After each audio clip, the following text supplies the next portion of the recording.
பிரசாந்த் குழந்தையை விட்டு எட்டே நகரவே இல்லை. அக்கா, குழந்தைக்கு நீங்களும் மாமாவும் சேர்ந்து தானே பேர் செலக்ட் பண்ணீங்க? ஆமாண்டா, ஆனா உங்களோட பேர் இதுல வர்றதுனால நான் எப்படிக்கா கூப்பிடுறது? அதெல்லாம் ஒரு பிரச்சனையும் இல்ல. பாப்பாக்கு என்ன பேர் வச்சிருக்கோமோ அதை சொல்லியே கூப்பிடு. சரிக்கா என்றவன் குழந்தையை தூக்கி தன் மடியில் வைத்து கொஞ்சிக் கொண்டிருந்தான். தன் குழந்தை அவளுடைய தாய்மாமன் மடியில் படுத்துக் கொண்டிருப்பதை பார்த்த கவிதா அந்த கண்கொள்ளா காட்சியை ரசித்துக் கொண்டே அமர்ந்திருந்தாள். அப்பொழுது உள்ளே வந்த கல்யாணி கவிதாவின் அறைக்குள் நுழைந்து, பிரசாந்த், பாப்பாவை அக்கா கிட்ட கொடுத்துட்டு வாப்பா, கொஞ்ச நேரம் தூங்க வைக்கட்டும். காலையில இருந்து பாப்பா தூங்கவே இல்லை, டயர்டா இருக்கும். சரிம்மா என்றவன் குழந்தையை தூக்கி கவிதாவிடம் கொடுத்து விட்டு வெளியில் வர அப்பொழுதுதான் விஸ்வா அறைக்குள் நுழைந்தான். உள்ளே வந்தவன் கவிதாவின் அருகே சென்று அமர்ந்து கொண்டு, கவி, இன்னைக்கு நீ ஹாப்பியா இருக்கியாடி? ஆமா விஸ்வா, நான் ரொம்ப சந்தோஷமா இருக்கேன். இன்னைக்கு நம்ம பாப்பாவுக்கு பேர் வைக்கிற ஃபங்க்ஷனை சூப்பரா நடத்தி முடிச்சிட்டோம்ல?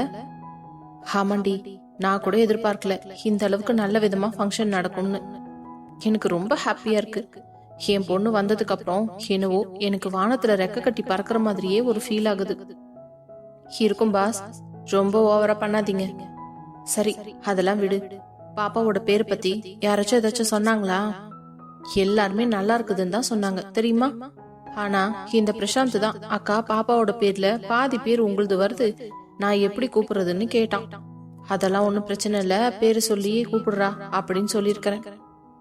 ஆமா, அதுவும் சரிதான்.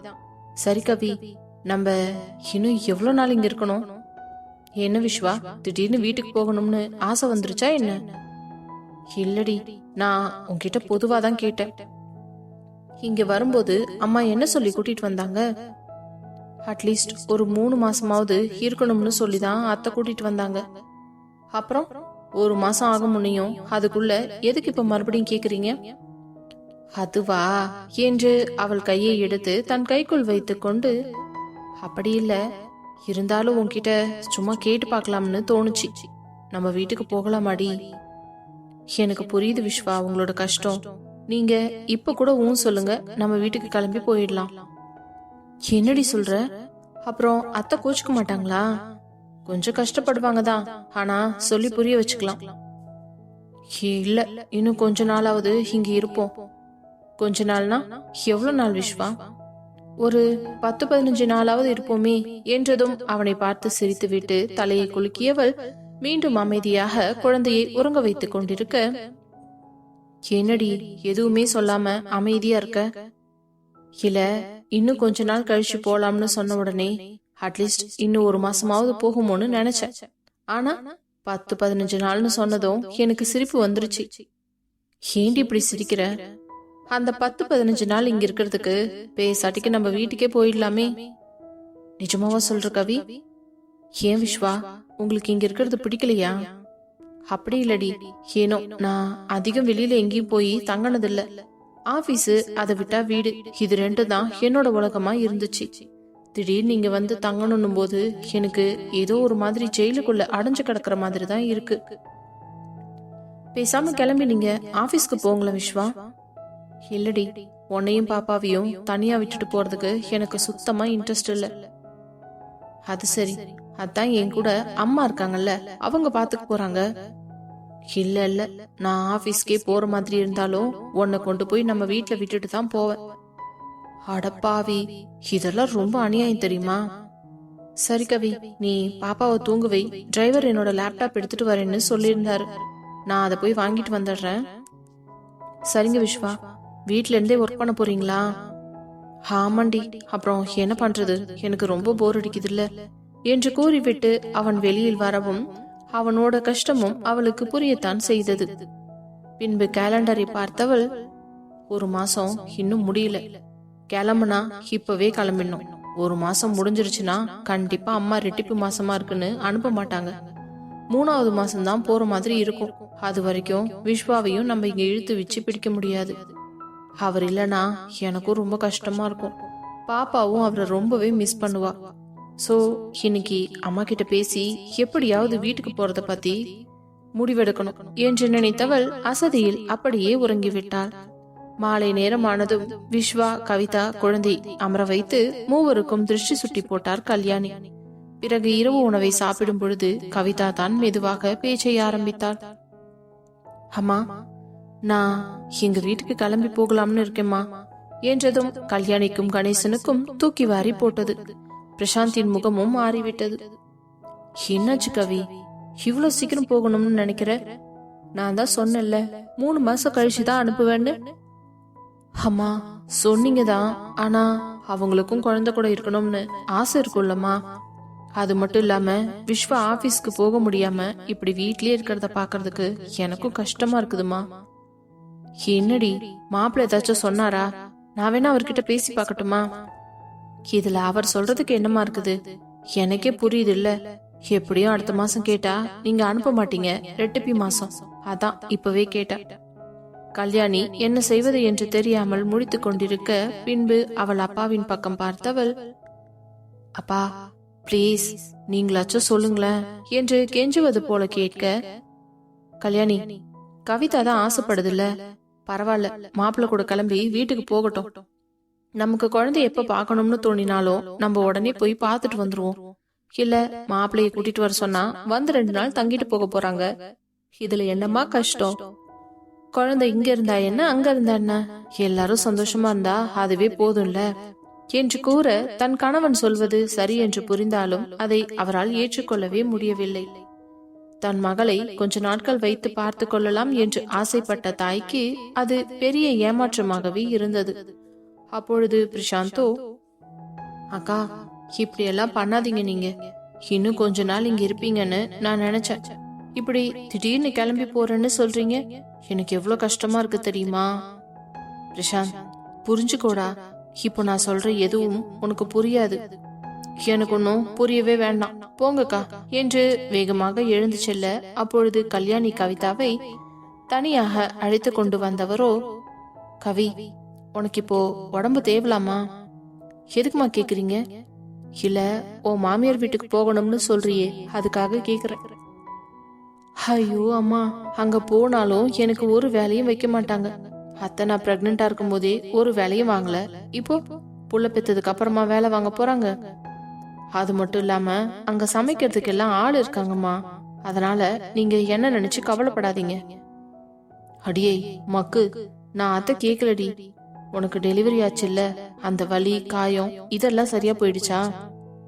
எல்லாம் சரியா போயிடுச்சுமா, சுத்தமா இப்ப எதுவுமே வலி இல்லையே. சரிடி, இருந்தாலும் அட்லீஸ்ட் இன்னொரு 2 மாசத்துக்காவது மாப்பிள்ளையும் ஒன்னா சேர்ந்து இருக்காதீங்க, சரியா? என்னமா சொல்றீங்க? ஓ நல்லதுக்கு தாண்டி சொல்றேன். டெலிவரி ஆனதுக்கு அப்புறம் அந்த விரிவடைஞ்ச எலும்பெல்லாம் மறுபடியும் வந்து சேரும். அந்த சமயத்துல அந்த மாதிரி இருக்க கூடாது. இருந்தா அது உனக்கு தான் பிரச்சனையா இருக்கும், அதுக்கு தான் சொல்றேன். புரியுதுமா. கண்டிப்பா விஸ்வா என் கிட்ட கூட வரமாட்டார், நீங்க கவலையே படாதீங்க. சரி, எனக்கு என்னவோ நீ மாப்பிளைக்காகத்தான் அங்க போகணும்னு ஆசைப்படுறியோன்னு தோணுது என்று கூற, அவள் அமைதியாக இருக்கும் பொழுதே அவருக்கு புரிந்துவிட்டது. சரி, அப்போ நாளைக்கு உன்னை நாங்களே கூட்டிட்டு போய் அங்க முறையா விட்டுட்டு வந்துடுறோம், சரியா? ரொம்ப தேங்க்ஸ்மா, தேங்க்யூ சோ மச் என்று அவரை அணைத்துக் கொள்ள, இன்னும் சின்ன பிள்ளையாவே இருக்கடி, சாப்பிட்டல கொஞ்ச நேரம் பாடு. ஆமா மாப்பிள்ளை எங்க? அம்மா அவர் ஏதோ முக்கியமான வேலை இருக்குதுன்னு வெளியில போயிருக்காரு. சரி, அவர் வந்தா நான் சாப்பாடு கொடுத்துக்கிறேன், நீ ரூமுக்கு போ. சரிம்மா, அப்புறம் அவர்கிட்ட இந்த விஷயத்த பத்தி எல்லாம் சொல்ல வேண்டாம், நானே சர்ப்ரைஸா சொல்லிக்கிறேன். சரி, நீ உன்னோட திங்ஸ் எல்லாம் எடுத்து வச்சுக்கோ, நாளைக்கு கிளம்பும் போது கஷ்டம் இல்லாம இருக்கும் என்று கூற, அவளும் சரி என்று வேகமாக அறைக்கு சென்று அனைத்து பொருட்களையும் எடுத்து அவள் பெட்டியில் நிறைத்து விட்டு அந்த பெட்டியை பீரோ சந்தில் தள்ளி வைத்து விட்டாள். இரவு வீட்டிற்கு வந்த விஸ்வாவோ கவிதாவை பார்த்து, கவி சாப்பிட்டியாடி? நான் சாப்பிட்ட விஸ்வா, நீங்க போய் சாப்பிட்டு வந்துருங்க. நான் வரும்போதே சாப்பிட்டு தாண்டி வந்தேன். அத்தை சாப்பிட்டதுக்கு அப்புறம் தான் ரூம்குள்ளேயே விட்டாங்க. அத்தை ரொம்ப ஸ்ட்ரிக்ட் என்று பேசிக் கொண்டிருக்கும் பொழுதே ஆடையை மாற்றிக்கொண்டு அமர்ந்தவன், ஏன் செல்லக்குட்டி என்ன பண்றா? இப்பதான் விஸ்வா தூங்க வச்சேன், நீங்க பாட்டுக்கு எழுப்பி விட்டுறாதீங்க சொல்லிட்டேன். என்னடி எழுந்தா என்ன, என் தங்கத்தை நான் பாத்துக்க போறேன், இது ஒரு விஷயமா என்று கூறவும், சரி பாப்பா இப்போ தூங்கிட்டு தான் இருக்கா, சோ நம்மளும் தூங்கிடலாமா? அதுவும் சரிதான் என்றவன் அவளை படுக்க வைத்துவிட்டு இரவு விளக்கை மட்டும் ஒளிர விட்டு அவள் அருகே வந்து படுத்தவன் குழந்தையையும் அவளையும் மாறி மாறி பார்த்து கொண்டே அமைதியாக படுத்து உறங்கினான். அடுத்த நாள் காலை தூங்கி எழுந்த கவிதா நேரமாகவே குளிச்சு தயாரானாள். குழந்தையையும் கல்யாணி குளிப்பாட்டி தயார் பண்ணி கொடுக்கவும் குழந்தைக்கும் ஆடை மாற்றி அலங்காரம் எல்லாம் செய்துவிட்டு மெத்தையில் அமர்ந்தவளை பார்த்த கல்யாணி, என்ன கவி, எல்லாம் ரெடியா? எல்லாம் ரெடிமா, ஆனா அவர்கிட்ட மட்டும் இன்னும் சொல்லல. ஏண்டி சொல்லல? சொல்ல வேண்டியது தானே. இதோ குளிச்சுட்டு இருக்காருமா, வந்ததுக்கு அப்புறம் தான் சொல்லணும். அடி பாவி, நைட் எல்லாம் சொல்லவே இல்லையா? அவருக்கு ஒரு சர்ப்ரைஸா சொல்லலாம்னு இருந்த. சரி சரி, நீ மாப்பிள்ளை கிட்ட பேசி கூட்டிக்கிட்டு வா, நான் டிஃபன் ரெடியா வச்சிருக்கேன். சாப்பிட்ட கையோட நல்ல நேரம் இருக்கும்போதே உன்னை கூட்டிட்டு போய் விட்டுட்டு வந்துடுறோம், சரியா? ஓகேம்மா என்றதும் வேகமாக குழந்தையின் அருகே வந்தவர், செல்லம், பாட்டி கூட இன்னும் கொஞ்ச நாள் இருப்பீங்கன்னு நினைச்சேன். ஆனா உங்க அம்மா இப்பவே போகணும்னு ஒத்த கால்ல நிக்கிறா. நீங்க கவலையே படாதீங்க. பாட்டிக்கு எப்பெல்லாம் உங்களை பார்க்கணும்னு தோணுதோ அப்பெல்லாம் குடுகுடுன்னு ஓடி வந்துடுவேன். என் செல்லக்குட்டிய பார்க்காம என்னால இருக்கவே முடியாது என்று குழந்தையை கொஞ்சம் விட்டு வெளியே சென்று விட்டார். அதற்கு பிறகு குளித்து விட்டு வெளியே வந்த விஸ்வாவையே பார்த்து கொண்டு நின்றிருந்தாள் கவிதா. அவனும் அவளின் பார்வையில் ஒரு வித்தியாசம் இருப்பதை உணர்ந்து, என்ன கவி, எதுக்கு இப்படி பாக்குற? ஏன் என் புருஷனை நான் பார்க்க கூடாதா? இப்போ பார்க்க கூடாதுமா, ரொம்ப ரொம்ப தப்பு. அதுவும் நீ இருக்கிற நிலைமையில. ஏன், எனக்கு என்ன, நான் நல்லா தான் இருக்கேன்.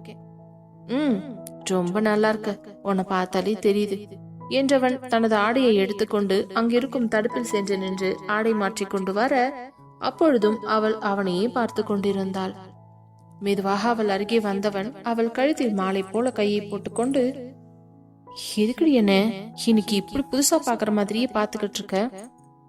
விஸ்வா, உங்ககிட்ட ஒரு விஷயம் சொல்லவா? சொல்லுடி, என்ன விஷயம்? இன்னைக்கு நம்ம 2 பேரும் கிளம்பி நம்ம வீட்டுக்கு போக போறோம். என்ன என்று ஒரு நிமிடம் அதிர்ந்தவன், லூஸ் மாதிரி ஏதாச்சும் உளராதடி, பிராங்க் பண்ணிக்கிட்டு இருக்கியா என்ன? ஐயோ விஸ்வா, உங்களை பிராங்க் பண்ணி எனக்கு என்ன கிடைக்க போகுது சொல்லுங்க?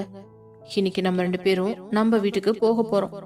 இங்க பாருங்க என்று லக்கேஜை இழுத்து வைத்து காட்ட, என்னடி பேக் பண்ணி எல்லாம் வச்சிருக்க? ஆல்ரெடி நான் நைட்டே பேக் பண்ணிட்டேன். இப்போ உங்களோட திங்ஸும் குழந்தையோட திங்ஸ் மட்டும் தான் பேக் பண்ணணும். என்ன கவி சொல்ற? நிஜமா தான் சொல்றியா என்று அவன் கண்கள் விரிய ஆச்சரியத்துடன் கேட்க, ஆமா விஸ்வா, உண்மையதான் சொல்றேன். சத்தியமா என்னால நம்பவே முடியலடி. இதுக்கு எப்படி அத்தையும் மாமாவும் ஒத்துக்கிட்டாங்க? அதெல்லாம் பேசுற விதமா பேசினா எல்லாரும் ஒத்துப்பாங்க. சரி, உங்களோட லக்கேஜ் எடுத்து சீக்கிரமா பேக் பண்ணுங்க. இதோ ஒரு நிமிஷம் என்று வேகமாக பெட்டியை எடுத்து வைத்து அவனுடைய ஆடைகளை அடுக்கி வைத்தான். பிறகு குழந்தையின் பேக்கில் குழந்தையோட பொருட்கள் அனைத்தையும் எடுத்து வைத்தவன் அவள் முன்னால் வந்து நின்று, பேக்கிங் முடிச்சிட்டண்டி என்று சந்தோஷமாக கூற, பாத்தீங்களா, வீட்டுக்கு போறேன்ன உடனே எவ்வளவு வேகமா பேக் பண்ணிருக்கீங்க, சரியான கேடி விஸ்வா நீங்க என்று கூறிவிட்டு பின்பு குழந்தையை தூக்கி கொண்டு வெளியே வர, விஸ்வாவோ அவர்களது பெட்டியை தள்ளி கொண்டு வந்து வாசலில் வைத்தான். குழந்தையை கையில் வாங்கி கொண்ட கல்யாணி, சரிங்க மாப்ள, நீங்க 2 பேரும் உட்காந்து சாப்பிடுங்க. அத்தை, நான் கவிதாவை கூட்டிட்டு போறதுல உங்களுக்கு எதுவும் வருத்தம் இல்லையே? வருத்தம் இருக்கத்தான் செய்யுது மாப்ள, ஆனா ஒன்னும் பிரச்சனை இல்ல. எங்களுக்கு எப்ப எல்லாம் தோணுதோ அப்பெல்லாம் வந்து குழந்தைய பாத்துட்டு வரோம். நீங்களும் அடிக்கடி கவிதாவை கூட்டிட்டு வந்து 2 நாள் தங்கிட்டு போங்க. கண்டிப்பா அத்தை, நான் ஃப்ரீயா இருக்கும்போது சாட்டர்டே சண்டேல வந்து இருந்துட்டு போறேன்.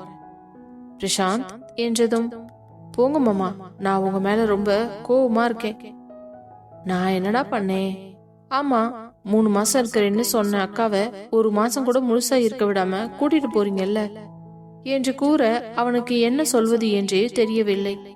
அதே நேரம் கணேசன், என்ன பிரசாந்த், மாப்பிள்ள இன்னும் எவ்வளவு நாளைக்கு நம்ம வீட்டுல இருப்பாரு சொல்லு? மாப்பிள்ள அவன் ஏதோ சின்ன பையன், தெரியாம பேசிட்டான். நீங்க மனசுல எதுவும் வச்சுக்காதீங்க. நீங்க போய் சாப்பிட்டுட்டு கிளம்பி வாங்க. நீங்களும் வாங்க மாமா, சாப்பிடலாம். நானும் அத்தையெல்லாம் சாப்பிட்டாச்சு மாப்பிள்ள, உங்களுக்காக தான் வெயிட் பண்ணிக்கிட்டு இருக்கோம். நீங்க 2 பேரும் சாப்பிட்டுட்டீங்கன்னா கிளம்பிடலாம் என்றவர் கல்யாணியை பார்க்க, கல்யாணியோ குழந்தையை தூக்கி கொண்டு சோஃபாவில் சென்று அமர்ந்து கொண்டார். சீக்கிரம் சாப்பிட்டு வாங்க கவி என்றதும் வேகமாக சென்று இருவரும் காலை உணவை முடித்துக் கொண்டு வெளியே வர, அதன் பிறகு விஸ்வாவோ கார் டிக்கியில் அவர்களது லக்கேஜ் எல்லாம் ஏற்றியவன் பின்பு கவிதாவையும் கல்யாணியும் பின்னால் அமர வைத்து விட்டு கணேசனை மட்டும் முன்னால் அமர வைத்து அழைத்து சென்றான்.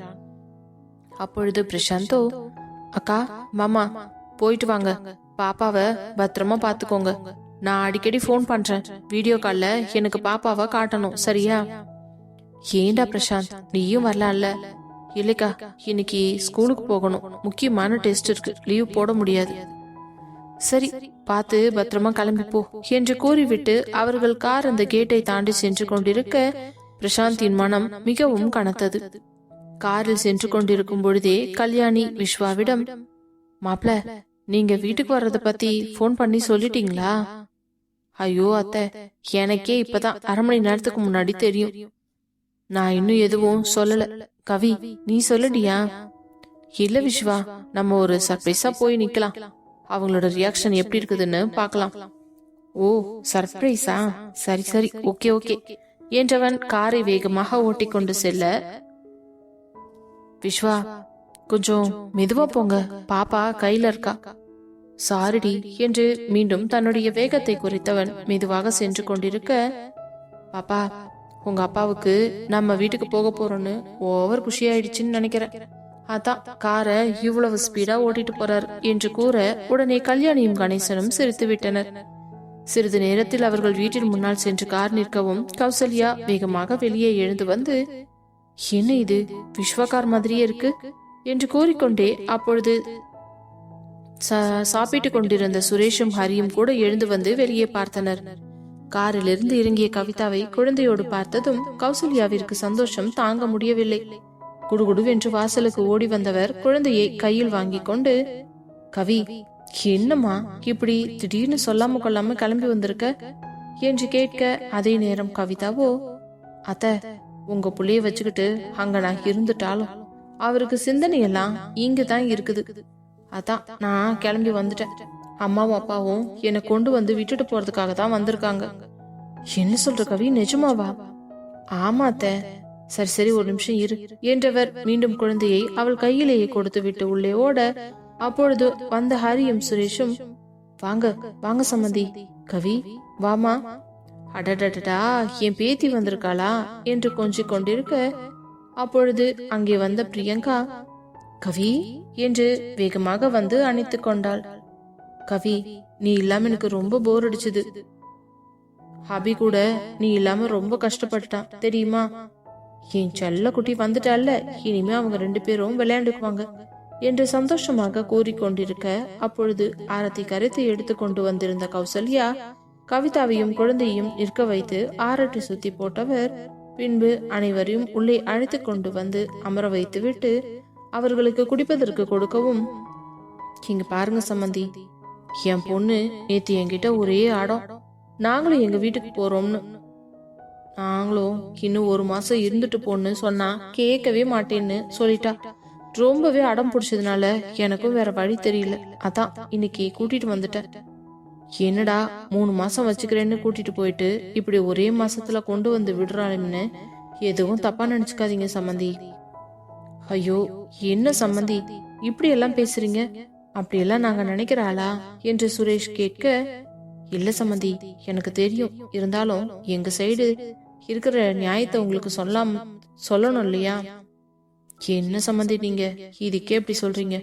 வயசுக்கு டெலிவரி ஆனதும் எங்க வீட்டுக்கு கூட்டிட்டு வரணும்னு நினைச்சதுக்கு மாப்பிள்ளைய விட மாட்டேன்னு சொல்லிட்டாரு, வயசுவும் வரமாட்டேன்னு சொல்லிட்டா. அப்போ எங்களுக்கு ஆரம்பத்துல கஷ்டமா தான் இருந்துச்சு, அப்புறம் அதுவே பழகிடுச்சு. அடிக்கடி போய் குழந்தைய பாப்போம், அவங்களும் குழந்தைய தூக்கிட்டு வருவாங்க. இப்படியே காலம் ஓடிடுச்சு. ஆனா கவிதாவோ அப்படி இல்லையே, 1 மாசமாவது உங்க வீட்டுல இருந்து எங்களுக்கு அந்த வாய்ப்பு கூட கிடைக்கல என்று கூறியவரை பார்த்தவருக்கு மனம் கொஞ்சம் சமாதானமாக இருந்தது. பின்பு சிறிது நேரத்தில் கண்மணியும் கணேசனும் கிளம்பிவிட, அப்பொழுது விஸ்வா, அத்தை வாங்க, நானே உங்க 2 பேரையும் வீட்டுல டிராப் பண்ணிடுறேன். ஐயோ மாப்பிள்ள, உங்களுக்கு எதுக்கு சிரமம்? நம்ம வீட்டை முன்னாடி தானே ஆட்டோ ஸ்டாண்ட் இருக்குது, நாங்க ஆட்டோல ஏறி போய்க்கிறோம். ஐயோ என்னத்த, வாங்க பரவாயில்ல, நானே கொண்டு போய் விடுறேன். சொல்றது கேளுங்க மாப்பிள்ள. நீங்க கவிதாவையும் குழந்தையும் பாருங்க, இல்லனா ஹரி மாப்பிள்ள கூட கிளம்பி ஆபீஸ்க்கு கூட போங்க, நாங்க போய்க்கிறோம் என்று அனைவரிடமும் கூறிவிட்டு கவிதாவிடம் வந்தவர், கவி, உனக்கு ஏதாச்சும் வேணும்னா அம்மா கிட்ட கேளுடா, அப்பப்போ நான் வந்து உன்னையும் குழந்தையும் பாத்துட்டு போறேன். சரிம்மா, என் மேலையும் எதுவும் உங்களுக்கு கோபம் இல்லல்ல? அதெல்லாம் ஒண்ணும் இல்லடி என்றவர் மீண்டும் அங்கிருந்து புறப்பட்டு சென்று விட, அப்பொழுது ஹரி விஸ்வாவிடம், டேய் மச்சான், நீங்க இல்லாம வீடே கலகலன்னு இல்லாம இருந்துச்சுரா. இப்ப பாரு, என் தங்க புள்ளைய பாக்குறதுக்கு 2 கண்ணு பத்தாது. கவி, எனக்கு உண்மையிலேயே ரொம்ப சந்தோஷமா இருக்குதுமா, பொம்பளை புள்ளைய பெத்து கொடுத்திருக்க என்று குழந்தையை கையில் வாங்கியவன், பாப்புக்குட்டி இங்க பாருங்க, நான் தான் உன்னோட பெரியப்பா, எங்க என்ன பாரு என்று குழந்தையை கொஞ்சிக் கொண்டிருக்க அதை பார்த்த பிரியங்காவிற்கு ஆசையாக இருந்தது. இப்பொழுதே அவனுக்கு இன்னொரு குழந்தையை பெற்றுக் கொடுக்க வேண்டும் என்று அவள் மனதுக்குள் தோன்றியது. பின்பு சிறிது நேரம் அமர்ந்திருந்தவர்கள் வேலைக்கு செல்லலாம் என்று புறப்பட சுரேஷ் கிளம்பி சென்று விட்டார். அடுத்தது ஹரி கிளம்பி செல்ல, அப்பொழுது விஸ்வா, மச்சான் நானும் வரவா?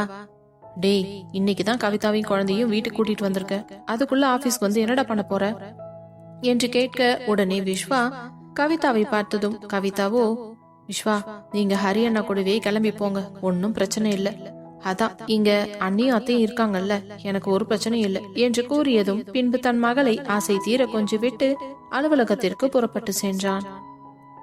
ஹரியும் விஸ்வாவும் ஆபீஸ் செல்லும் வரை உற்சாகமாக பேசிக்கொண்டே சென்றனர். இப்படியே 1 மாத காலம் சரசரவென்று ஓடியது. அதற்குள் அணுவுக்கு 5வது மாதம் பிறந்து விட்டதால் அவளுக்கு நாத்தனார் செய்முறை செய்ய வேண்டும் என்று அனைத்து வீட்டு பெரியோர்களும் சேர்ந்து முடிவெடுத்து அதற்கு ஒரு நல்ல நாளும் குறித்துவிட்டு அதற்கு தேவையான பொருட்களை எல்லாம் வைஷுவும் கண்மணியும் சென்று கடையில் வாங்கி கொண்டு வந்தனர். கௌதமிக்கு சந்தோஷம் தாங்க முடியவில்லை. தன் மகளுக்கு 5 மாதம் தொடங்கிவிட்டது என்று அவரால் இப்பொழுது கூட நம்ப முடியவில்லை. அதே நேரம் ராமுவோ, கௌதமி, எனக்கு நாள் ஏதோ சீக்கிரம் ஓடுற மாதிரி இருக்குதுமா, இப்பதான் நம்ம பொண்ணு காலேஜ் படிச்ச மாதிரி இருக்குது, கல்யாணம் பண்ண மாதிரி இருக்குது, பிரெக்னன்ட்டும் ஆன மாதிரி இருக்குது, அதுக்குள்ள 5வது மாசம் சீமந்தம் பண்ண போறோம், இன்னும் கொஞ்சம் மாசத்துல குழந்தையும் பிறந்துரும். ஆமாங்க, எனக்கும் ரொம்ப சந்தோஷமா இருக்கு. நாளைக்கு நம்ம அணுவோட ஃபங்க்ஷன்ல ஃபுல்லா நான் அணு கூட தான் இருக்க போறேன். சரிம்மா, அதனால என்ன, காலையில இருந்து பொழுதாக்குற வரைக்கும் அங்கேயே இருந்துட்டு பொழுதுக்கு மேல கிளம்பி நம்ம வீட்டுக்கு வரலாம். சரிங்க. ஆமா, அண்ணி எங்க போயிருக்காங்க? அக்காவும் வைஷுவும் நாளைக்கு ஃபங்க்ஷனுக்கு தேவையான பொருள் எல்லாம் வாங்க போயிருக்காங்க. வைஷு தானே இந்த முறையை செய்யறா, அதனால அவ மூலியமாவே எல்லாத்தையும் வாங்கறதுக்காக போயிருக்காங்க. அணுவை பெத்தது என்னவோ நம்ம தான், ஆனா கண்மணி அக்கா தான் அணுவை தன்னோட சொந்த பொண்ணு மாதிரி வளர்த்தாங்க. இப்போ அவளுக்கான எல்லா விஷயத்தையும் பார்த்து பார்த்து செய்யறாங்க என்று பேசிக்கொண்டிருக்க அங்கே கீழே இறங்கி வந்த அனன்யா, எங்க ஆண்டி, வீட்டுல யாரையுமே காணோம்? அது அணுவுக்கு நாளைக்கு 5வது மாசம் வளகாப்பு பண்றோம் இல்லையா, அதுக்காக பொருள் வாங்கறதுக்கு வைஷுவும் கண்மணி அக்காவும் போயிருக்காங்க. ஓ, அதான் வீடே அமைதியா இருக்கா? ஆமா, சரி நீ வா, உனக்கு குடிக்க ஏதாச்சும் கொடுக்கட்டுமா? இல்ல ஆண்டி, எதுவும் வேண்டாம். அப்படியெல்லாம் எதுவும் சொல்லக்கூடாது, அக்கா வந்தா என்னத்தான் திட்டுவாங்க. நீ வா, வந்து இந்த சோஃபால உட்காரு, நான் உனக்கு ஜூஸ் எடுத்துட்டு வரேன் என்று வேகமாக உள்ளே சென்று அவளுக்கு ஒரு கிளாஸ் ஜூஸ் எடுத்து கொண்டு வந்து கொடுக்க அதை வாங்கி குடித்தபடியே அமர்ந்திருந்தாள். பின்பு ராமு அவர்கள் அறைக்குள் சென்றதும் கௌதமியும் அனன்யாவும் அமர்ந்து பேசிக் கொண்டிருந்தனர். என்ன ஆண்டி, நாளைக்கு அணுவுக்கு நடக்க போற ஃபங்க்ஷனை நினைச்சு சந்தோஷமா இருக்கீங்களா? உங்க முகமே ரொம்ப பிரகாசமா இருக்கு. ஆமா அனன்யா, எனக்கு இருக்கிறது அணு ஒரே பொண்ணு தானே, அவளுக்கும் இதெல்லாம் செஞ்சு பார்க்கணும்னு எனக்கும் ஆசை இருக்காதா என்றதும் அவளது மனதுக்குள் ஒரு வருத்தம் வந்து சென்றது. தனக்கும் தாய் தந்தை இருந்திருந்தால் அவர்களும் இப்படி தனக்காக எதையாவது பார்த்து பார்த்து செய்திருப்பார்கள் அல்லவா என்று யோசித்துக் கொண்டிருக்க அவளின் மனம் புரிந்தவரோ, இங்க பாரு அனன்யா, இந்த டைம்ல உனக்கும் அப்பா அம்மா இல்லையேன்னு சொல்லி நீ வருத்தப்படாத. உனக்கு அப்பாவா அம்மாவா கண்மணி அக்காவும் விஸ்வநாதன் மாமாவும் இருக்காங்க, நானும் அவரும் இருக்கோம். நீயும் இந்த வீட்டு பொண்ணுதான், உனக்கு எல்லா விசேஷமும் முறைய சீரும் சிறப்புமா நடக்கும். நீ இந்த மாதிரி சமயத்துல கண்டதையும் போட்டு குழப்பிக்க கூடாது, சரியா என்று கூற அதே நேரம் மாலதியோ அங்கு வீட்டில் மிகவும் பரபரப்பாக இருந்தார். அனு, எனக்கு ரொம்ப சந்தோஷமா இருக்குடா.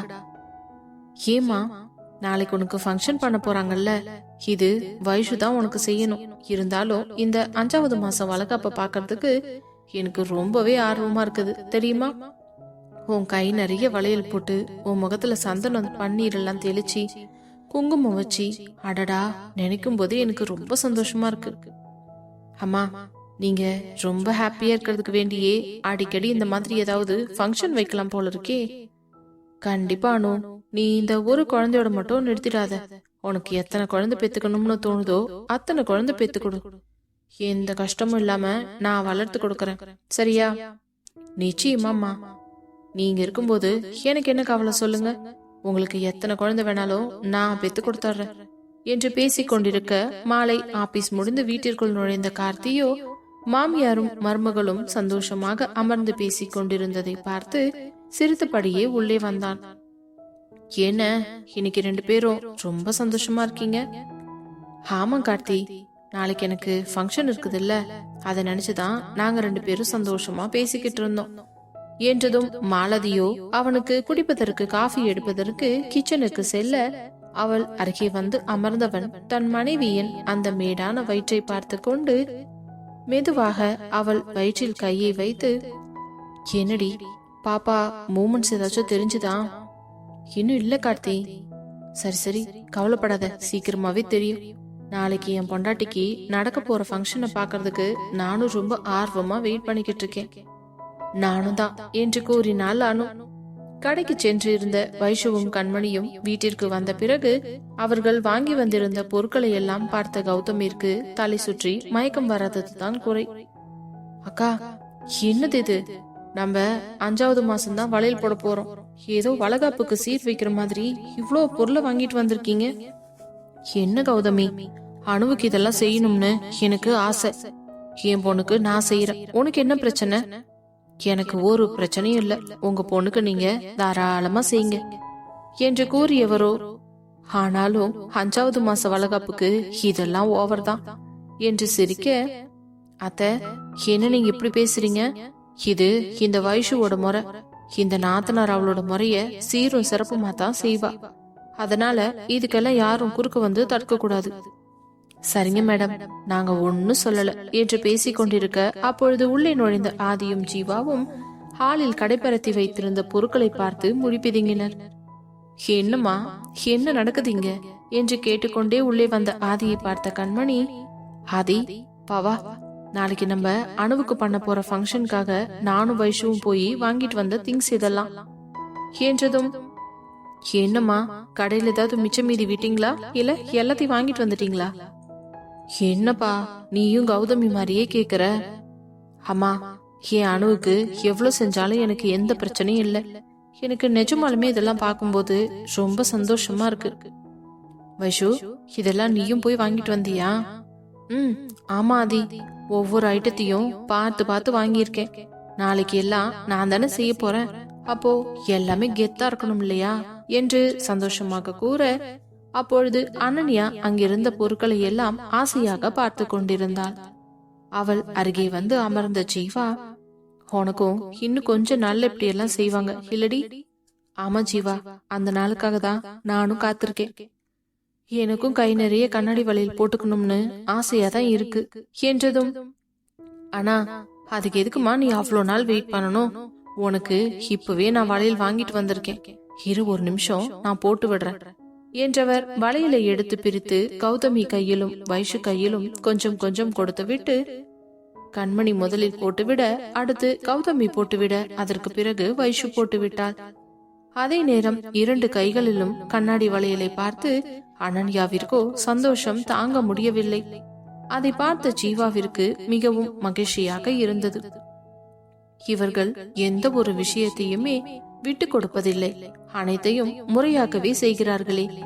இப்படி ஒரு உறவு கிடைக்க எந்த காலத்தில் என்ன புண்ணியம் செய்தோனோ தெரியவில்லை என்று நினைத்தவன் தன் மனைவியையும் அவள் கையில் இருக்கும் அந்த கண்ணாடி வளையலின் அழகையுமே ரசித்து பார்த்து கொண்டிருந்தான்.